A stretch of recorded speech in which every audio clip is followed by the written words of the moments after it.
Hello रिन, this is Rekha Kushwaha and welcome to m for teaching. हाजिर हूँ आप सभी के सामने बहुत ही अमेजिंग कंटेंट और वीडियो के साथ, जिसमें हम डिस्कस करेंगे कि किस तरीके से आप लोग अपने केवीएस पीआरटी की तैयारी शुरू कर सकते हैं, जिसमें हम selected books, important strategy and important tips के अकॉर्डिंग सारी की सारी चीज़ों को क्लियर करेंगे।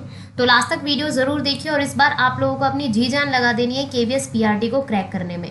तो ये हमारी केवीएस की सीरीज नंबर 7 है। ऑलरेडी मैं 6 सीरीज लेकर आ चुकी हूँ, जिसमें मैंने एज क्राइटेरिया, एलिजिबिलिटी क्राइटेरिया, पूरा लास्ट ईयर का जो पेपर है पीआरटी का 2018 का, उसे डिस्कस किया है। तो आप लोग देख सकते हैं। स्टार्ट करेंगे। फर्स्ट ऑफ ऑल आप लोग पूरी तरीके से एम फॉर टीचिंग से और मुझसे जुड़ सकते हैं। ये लिंक आप लोगों को डिस्क्रिप्शन में मिल जाएंगे। सभी लिंक से जुड़े और एम फॉर टीचिंग को पॉजिटिव सपोर्ट दें बेल आइकन और सब्सक्राइब के साथ, ताकि आप लोग किसी भी अपडेशन को, किसी भी नोटिफिकेशन को वीडियो के मिस ना कर सकें। सबसे पहले तो एक चीज़ मैं क्लियर करूंगी, 2018 में केवीएस में बहुत बड़ा चेंज हुआ था। पूरा एग्जाम पैटर्न ही चेंज हो गया था, सब्जेक्ट भी चेंज हो गए थे। 2019 में हमारा एग्जाम नहीं हुआ। अब बारी है 2020 की, जिसमें श्योरिटी है कि आफ्टर सितंबर अक्टूबर हमारे सामने वैकेंसीज आएंगी केवीएस की। तो तैयारी चल रही है हमारे सामने 2020 के एग्जाम को क्रैक करने की। ठीक है, केवीएस पीआरटी के लिए हमें ये स्कोर चाहिए, यानी कि 85% आप लोगों को रिटन एग्जाम में और 15% आप लोगों का रहता है इंटरव्यू में। तो सबसे ज्यादा मेहनत आप लोगों को कहाँ करनी है? रिटन एग्जाम में। अगर आप लोगों ने रिटन एग्जाम में बहुत अच्छे मार्क्स स्कोर कर लिए, तो आप लोग कहीं ना कहीं सिक्योर हो जाओगे कि आप लोगों का एग्जाम एज अ 15% बच गए इंटरव्यू के अकॉर्डिंग, वो कहीं ना कहीं फिर क्रैक होने के पूरे चांसेस हो जाते हैं। तो आप लोगों को सबसे ज्यादा मेहनत करनी है रिटन एग्जाम में। तो रिटन एग्जाम में कैसे मेहनत करनी है, तो वो मैं क्लियर बता दूंगी। सबसे पहले तो आप लोग अपने माइंड में एक चीज बिल्कुल बांध लो या गांठ लगा लो कि आप लोगों को अगर केवीएस पीआरटी का एग्जाम क्रैक करना है, तो कम से कम एग्जाम की प्रिपरेशन के लिए 4 से 6 महीने तो देने ही पड़ेंगे। आपको खुद के अकॉर्डिंग, मतलब जिस भी सोर्स से आप पढ़ रहे हैं, सबसे ज्यादा इंपॉर्टेंट है कि आप लोग खुद तैयारी करें। सेल्फ आप लोगों को कहीं ना कहीं पढ़ना ही पड़ेगा, चाहे आप 3 महीने पढ़ रहे हो, चाहे आप 2 महीने पढ़ रहे हो, चाहे 4 महीने पढ़ रहे हो। फिर बाकी का जो टाइम बचेगा किसी अदर सोर्स से पढ़ने का, तो वो आप लोग कंटिन्यू कर सकते हो। या आप ऐसा भी कर सकते हो कि साथ के साथ आप लोग सेल्फ स्टडी भी कर रहे हो और साथ के साथ आप किसी अदर लिंक से भी पढ़ रहे हो। पर जेन्युइन चीजें होनी चाहिए, जेन्युइन लिंक से आप लोग जुड़िए। तो ये सबसे इंपॉर्टेंट आप लोगों के लिए एक सजेशन रहेगा। अब बात करते हैं कि लास्ट ईयर जो चेंज हुआ, उसमें आप लोग क्या कर सकते हैं और क्या चीजें नहीं कर सकते। सबसे पहले तो जो चीजें आप लोगों को ध्यान में रखनी है वो क्लियर कर देती हूँ मैं। ये हमारा जो एग्जाम है वो 2 पार्ट्स में डिवाइड है, पेपर 1 एंड पेपर 2। अगर आप चाहो तो हिंदी और इंग्लिश, जो पेपर 1 में जनरल हिंदी और इंग्लिश के क्वेश्चन है, थोड़ा बहुत ही सिलेबस होता है, ज्यादा सिलेबस नहीं होता, बहुत ही ईजी कंटेंट आता है। आप लोग प्रीवियस ईयर का 2018 का पेपर जो मैंने प्रीवियस जो मतलब वीडियोस हैं उसके अकॉर्डिंग शेयर किए हैं, आप लोग देख सकते हैं। तो पूरा कंटेंट आप लोगों को समझ आ जाएगा कितना इजी है। आप लोग इसमें 20 में से 20 ले सकते हैं दोनों ही पेपर में।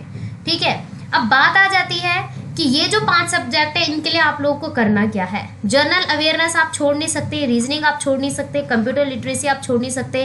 पेडागोजी के लिए आप लोगों को सब कुछ पढ़ना पड़ेगा जो भी सिलेबस में दिया गया है 20 मार्क्स लाने के लिए, क्योंकि वहां पर ये श्योरिटी नहीं होगी कि आपको सिर्फ 8 टॉपिक्स पढ़ने हैं या 9 टॉपिक्स पढ़ने हैं या 10 टॉपिक्स पढ़ने हैं। आप लोगों को सब कुछ पढ़ना पड़ेगा, क्योंकि कोई आइडिया नहीं है कि 20 मार्क्स का कंटेंट कहाँ से आ सकता है और कहाँ से नहीं। अब आ जाती है बात सब्जेक्ट कंसर्न की। ये अपने आप में 5 से 6 सब्जेक्ट रखता है अपने पास, जिसमें maths, Hindi, English, EVS, science, social science. It means 5 से 6 सब्जेक्ट हो गए। तो उसके लिए आप लोगों को कंटिन्यू करना पड़ेगा 80 मार्क्स को लेने के लिए। और ये आप लोग कहाँ से करेंगे? एनसीईआरटी की बुक से। तो उस चीज़ के लिए भी मैं आगे बुक की लिस्ट बता दूंगी, तो उससे क्लियर हो जाएगा आपको। जनरल अवेयरनेस और करंट अफेयर्स की सीरीज मैंने स्टार्ट कर दी है। सेल्फ स्टडी के लिए आप लोगों को मैं बुक बताऊंगी, वहां से आप लोग कर लीजिएगा। कहने का मतलब ये है कि आप लोग 4 से 6 महीने अगर इस पूरे पैटर्न को देंगे, इस पूरे पैटर्न के अकॉर्डिंग पढ़ेंगे, तो आप लोग ये नहीं सोच पाएंगे कि हाँ अब की बार का एग्जाम क्रैक नहीं होगा। आप लोग कहीं ना कहीं पॉजिटिव तरीके से अपनी रिवीजन और प्रिपरेशन को कंटिन्यू करते चलिए और आप लोगों का पीआरटी का एग्जाम बिल्कुल क्रैक हो जाएगा। और जो चीज़ें या जो टिप्स मैं आप लोगों को आगे बताऊंगी वो आप लोगों को कंटिन्यू करनी ही पड़ेंगी। ठीक है, तो 5 से 6 सब्जेक्ट आएंगे सब्जेक्ट कंसर्न में, तो उसके लिए आप लोगों को कंटिन्यू करनी पड़ेगी अपनी सेल्फ स्टडी एनसीईआरटीज की बुक से। अब बात ये आ जाती है कि आप लोग किस तरीके से रिवीजन करेंगे, किस तरीके से प्रिपरेशन करेंगे, तो वो मैं आगे बताऊंगी आप लोगों को, ठीक है। सबसे पहला आ जाता है before notification and after notification. दो चीज़ों में मैंने बांटा गया है। तो अब जो हमारा टाइम चल रहा है वो चल रहा है बिफोर नोटिफिकेशन का, क्योंकि नोटिफिकेशन तो आया नहीं है। तो अब क्या करना है आप लोगों को, सबसे पहले ध्यान में रखना है कि कौन कौन सी चीज़ें कंटिन्यू करनी है। ये 5 चीज़ें आप लोग कंटिन्यू कीजिए।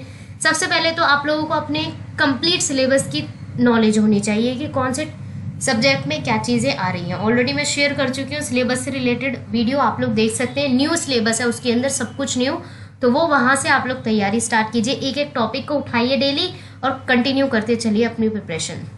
Make your on time table. यहाँ पर मैं टाइम टेबल के लिए ये नहीं कहूँगी कि आप लोग 8 से 9 घंटे का टाइम टेबल बनाइए, या 9 से 10 या 10 से 12 या 18 घंटे का टाइम टेबल बनाइए। ऐसा कुछ नहीं है। आप लोगों को करना क्या है, सिर्फ और सिर्फ 3 से 4 घंटे का टाइम टेबल बनाइए, पर वो टाइम टेबल ऐसा होना चाहिए जो जेन्युइन होना चाहिए। उसमें आप लोगों के हाथ में ना मोबाइल, ना कंप्यूटर, ना किसी अदर कोई ऐसा लिंक नहीं होना चाहिए। उसमें आप सिर्फ क्या करेंगे, सेल्फ स्टडी कंटिन्यू करेंगे, सेल्फ स्टडी, ठीक है। सेल्फ स्टडी 3 से 4 घंटे आप लोगों को कंटिन्यू करनी है। जो आप लोगों की बुक, जो सिलेक्टेड बुक्स आप लोगों को मैं बताऊंगी, वहां से आप लोग कंटिन्यू करेंगे। पर कंटिन्यू कैसे करना है कि आप लोगों के माइंड में वो चीज़ बैठी होनी चाहिए कि अगर मैंने 3 से 4 घंटे में कुछ पढ़ा है तो वो मेरे माइंड में बैठी हुई है, ठीक है। तो ये चीज़ आप लोगों को टाइम टेबल के अकॉर्डिंग कंटिन्यू करनी है। मेकिंग नोट्स आप लोगों को कंटिन्यू करने हैं। नोट्स आप लोग बनाइए, और इस तरीके से नोट्स बनाइए कि आप लोग जब भी आप लोगों का नोटिफिकेशन आ जाए, उसके बाद जब रिवीजन का टाइम मिले तो आप लोगों को इधर उधर बुक देखने की या किसी अदर सोर्स पे जाने की ज़रूरत ही ना पड़े। वो नोट्स आप लोग एज अ रिवीजन के तौर पर बनाएंगे। Complete your syllabus and clear your concept. Ratification करने की ज़रूरत नहीं है। अगर आपने सिलेबस पढ़ लिया है अच्छे से, आप लोगों को पता चल गया है कि सिलेबस में ये चीज़ें आएंगी, तो कॉन्सेप्ट्स क्लियर कीजिए। फॉर एग्जाम्पल के लिए पेडागोजी के बहुत सारे कॉन्सेप्ट्स हैं, चाहे वो थ्योरीज हैं, चाहे वो कोई भी अदर चीज़ें हैं, तो उनको आप लोग अच्छे से समझ लीजिए कि किस थ्योरी में क्या क्या चीज़ें कही गई हैं या किस तरीके से क्वेश्चंस आते हैं। रटने की कोई ज़रूरत नहीं है, समझने की ज़रूरत है। एक एक चीज़ को आप लोग इस तरीके से समझिए कि उसकी जड़ तक आप लोगों को पहुँचना है, कि कोई सा भी क्वेश्चन आ जाए तो आप आसानी से उसे कर सकें। लास्ट पॉइंट है जो सबसे ज़्यादा इंपॉर्टेंट है, जिसे आज के टाइम पर बहुत सारे कैंडिडेट क्या कर रहे हैं, फॉलो कर रहे हैं। क्योंकि मेरे हिसाब से तो बहुत सारी चीज़ें हैं जो आप लोगों को ध्यान में रखनी है। अगर आप लोग किसी एक चीज़ से जुड़े हुए हैं, पर जेन्युइन चीज़ से जुड़िए, ठीक है। चाहे वो यूट्यूब चैनल हो, चाहे व्हाट्सएप ग्रुप हो, चाहे अदर सोशल लिंक हो, एक जेन्युइन चीज़ से जुड़िए और उसी की रिवीजन और प्रिपरेशन वहीं से कंटिन्यू कीजिए। ये नहीं है कि आप लोगों ने हज़ारों चीज़ें अपने मोबाइल में कैप्चर करके रखी हुई हैं, हज़ारों चीज़ों से जुड़े हुए हैं, अपना टाइम इधर देख रहे हैं, पीडीएफ चाहिए आपको, ये चाहिए वो चाहिए, आप इधर उधर अपने माइंड को डाइवर्ट मत कीजिए। सिलेक्टेड चीज़ों से पढ़िए, सिलेक्टेड कंटेंट से पढ़िए और जेन्युइन चीज़ों से पढ़िए। आफ्टर नोटिफिकेशन, वैसे तो मैं ये जो आफ्टर नोटिफिकेशन है ये मैं बाद में बताने वाली थी, बट मैं फिर भी बता ही देती हूँ यहाँ पर। जब नोटिफिकेशन आ जाएगा तो आपको ये सब चीज़ें नहीं करनी है, बिफोर नोटिफिकेशन वाली चीज़ें। इट मीन्स आप लोग बिफोर नोटिफिकेशन वाली चीज़ें कंप्लीट कर चुके हैं। 3 से 4 महीने में, 2 से 3 महीने में आप लोगों का ये सारा कंटेंट कवर हो जाएगा। तो अब आप लोगों की बारी आएगी आफ्टर नोटिफिकेशन की। तब क्या करना है, आप लोगों को सिर्फ और सिर्फ रिवीजन पे ध्यान देना है, प्रैक्टिस पे ध्यान देना है। प्रैक्टिस ऑन वीक एरियाज, जो आप लोगों के वीक सब्जेक्ट्स हैं या वीक टॉपिक्स हैं, उन पर ध्यान देना है। Do your preparation by mock test and quiz, तब आप लोगों को एमसीक्यूज एंड इस तरीके के क्वेश्चंस पर प्रैक्टिस करनी है। और सॉल्व प्रीवियस ईयर कंटेंट या पेपर्स।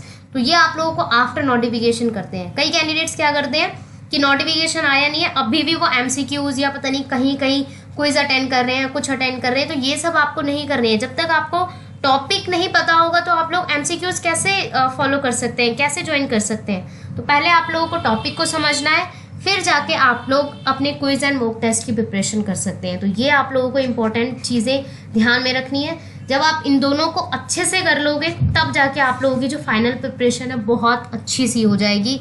फिर आप लोग अपने मेकिंग नोट्स और जो भी कंटेंट है सोशल लिंक के अकॉर्डिंग आप जुड़े हुए हैं, किसी अदर चीज़ से जुड़े हैं, तो वो आप लोगों को कंटिन्यू करनी ही है, ठीक है।